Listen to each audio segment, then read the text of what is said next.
Hi అండి అందరికీ. నేను డాక్టర్ హారిక రెడ్డి కాజా, ఎంబీబీఎస్ ఎండి పెథాలజీ. ఈ మధ్య స్క్రబ్ టైఫస్ పేరు వినగానే అందరూ భయాందోళనకు గురవుతున్నారు.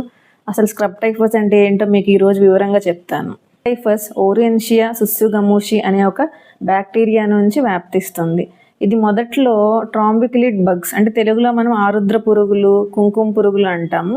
వాటి నుంచి వచ్చే సంతానం అవి లార్వా స్టేజ్లో ఉన్నప్పుడు మొదట 1-2 రోజుల్లోనూ మనుషుల చర్మం మీద ఉండే ప్రోటీన్స్ మీద ఆధారపడతాయి. సో అవి జీవించడం కోసం ఇవి కుడతాయి. కుట్టినప్పుడు అక్కడ ఆ పార్ట్లో మనకి రెడ్నెస్ అనేది ఉంటుంది. అండ్ మెల్లగా 1-2 రోజుల్లో సిగరెట్ కాల్చినట్టు నల్లగా చర్మం మారుతుంది. అలా చర్మం నల్లగా మారడాన్ని మెడికల్ టెర్మినాలజీలో ఎస్కార్ అంటాము. ఈ ఎస్కార్ ఫామ్ అయిన రోజు నుంచి పేషెంట్కి విపరీతమైన చలి జ్వరం, తలనొప్పులు, ఒళ్ళు నొప్పులు మొదలవుతాయి. ఇంతే కాకుండా కొంతమంది పేషెంట్స్లో ప్లేట్లెట్ కౌంట్ కూడా పడిపోతుంది. వారం తర్వాత సిస్టమిక్ కాంప్లికేషన్స్ అనేవి స్టార్ట్ అవుతాయి. ఇవి ఎలా ఉంటాయి అంటే నిమ్ము నుంచి మొదలై కిడ్నీ ఫెయిల్యూర్, లివర్ ఫెయిల్యూర్ నుంచి దారితీసి మెదడు వాపు కూడా వస్తుంది. మీలో ఎవరికైనా పురుగు కుట్టిన చోట ఇలా నల్లగా రెడ్నెస్ ఉండి ఎస్కార్ ఫామ్ అయినప్పుడు వెంటనే డాక్టర్ని సంప్రదించండి. అయితే స్క్రబ్ టైఫస్కి కన్ఫర్మేషన్ టెస్ట్ ఏంటి అంటే ఐజిఎం ఎలిజా టెస్ట్. అసలు ఈ స్క్రబ్ టైఫస్కి దీని పేరు ఎలా వచ్చింది అంటే స్క్రబ్స్ అంటే దట్టంగా ఉండే వెజిటేషన్స్లో, పొదల్లోనూ ఈ మైట్ అనేది పెరుగుతూ ఉంటుంది.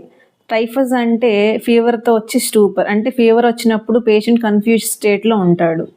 అసలు ఈ స్క్రబ్ టైఫస్ అనేది ఎలా వ్యాప్తిస్తుంది అంటే ట్రాంబిక్యులిడ్ బగ్స్ తల్లి స్టేజ్లో ఉన్నప్పుడు వాటి పిల్లలకి దానికి ఉండే ఈ ఓరెన్షియా సుస్సుగమూషి అనే బ్యాక్టీరియాని వాటి లార్వాస్కి స్ప్రెడ్ చేస్తుంది. ఈ లార్వాస్నే చిగర్ మైట్స్ అంటాం. ఈ ట్రాంబిక్యులిడ్ బగ్ అనేది తేమ ఉన్న నేలల్లోనూ, పశువుల పాకల్లోనూ, పొలాల అంచుల్లోనూ పెరుగుతాయి. స్క్రబ్ టైఫస్ నుంచి మనల్ని మనం రక్షించుకోవాలి అంటే పొలం పనులు చేసుకునే వాళ్ళు ఫుల్ హ్యాండ్ షర్ట్స్ వేసుకొని, ప్యాంట్స్ వేసుకొని అండ్ ఫుల్ బూట్స్ వేసుకొని పని చేసుకోవాలి.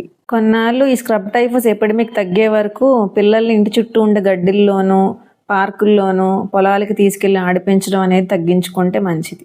సో ఇక్కడ నుంచి స్క్రబ్ టైఫస్ అనగానే భయపడకుండా దానికి తగిన జాగ్రత్తలు తీసుకుంటూ ఎప్పుడైతే మనకి ఎస్కార్ లీజన్ అనేది ఫామ్ అయిందో వెంటనే డాక్టర్ని సంప్రదిద్దాం.